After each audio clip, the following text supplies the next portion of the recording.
এইরকম ম্যাথগুলা যখন আমরা চোখের সামনে পাই তখন জেনারেলি আমরা মোটামুটি একটা সমস্যায় পড়ে যাই। তো এই ক্ষেত্রে ঘড়ির কাঁটা এবং মিনিটের কাঁটা সংক্রান্ত যে কোন রিলেটেড প্রশ্নগুলো পরীক্ষায় আসে এগুলো কীভাবে একটি সূত্রের মাধ্যমে আমরা করতে পারবো তা আমরা একটু দেখি। এখানে বলছে সকাল 9:25 অর্থাৎ 9 ঘন্টা 25 মিনিট এতটার সময় ঘড়ির ঘন্টার কাঁটা এবং মিনিটের কাঁটা এবং মিনিটের কাঁটার মধ্যবর্তী অন্তর্গত কোণ কত সেটা চাইছে।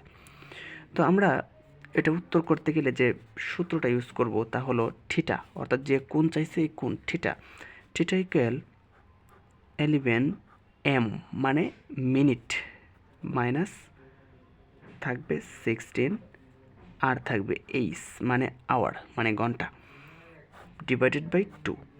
আর অবশ্যই এটাকে মডুলাসে রাখতে হবে, অর্থাৎ মান যদি ঋণাত্মক অর্থাৎ থিটার মান যদি ঋণাত্মকও আসে তাহলেও এটা পজিটিভ মান আমাদেরকে নিতে হবে। এর জন্য এটা মডুলাস দেওয়া হয়, কারণ মডুলাসের ভিতরে সবসময় পজিটিভ মান থাকে। তো 11 মিনিট মাইনাস 60 ঘন্টা বাই 2।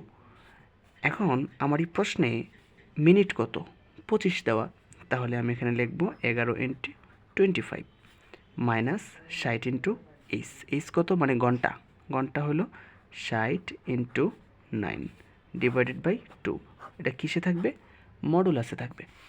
তো নেক্সট লাইনে আমরা এখানে ডিভাইডেড বাই 2 উপরে এখানে গুণ করলে আমাদের দাঁড়াচ্ছে জিনিসটা 11 এবং 25 গুণ করলে হচ্ছে এটা 275 মাইনাস এখানে 6×9 দাঁড়াচ্ছে 54 আর 0 40।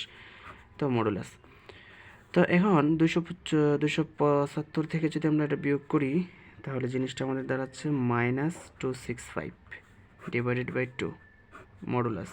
আচ্ছা, এখন মডুলাস যেহেতু আছে তার মধ্যে এটা মাইনাস থাকবে না, তাহলে পরবর্তী লাইনে আমরা লিখতে পারি কি 652 এত। এখন আমরা কি এটা যদি আমরা ভাগ করি তাহলে এখান থেকে আমাদের দাঁড়াচ্ছে কত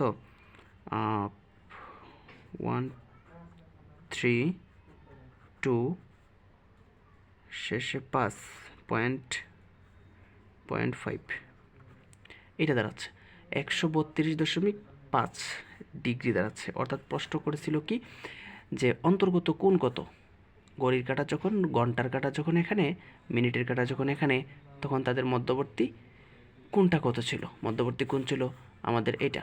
এখন প্রশ্ন যে কোনো ধরনের প্রশ্ন করুক, যে টাইমটা যদি দেওয়া থাকে আর যদি বলে মধ্যবর্তী কোণ কত, জাস্ট খালি বসাই দেবো থিটা ইকুয়াল মডুলাস 11 মিটার এই 11 মিনিট আর মাইনাস 60 ঘন্টা বাই 2 মডুলাসে রাখবা, জাস্ট খালি মানগুলো বসাইবা, ইনশাল্লাহ উত্তরগুলো বের হয়ে আসবে।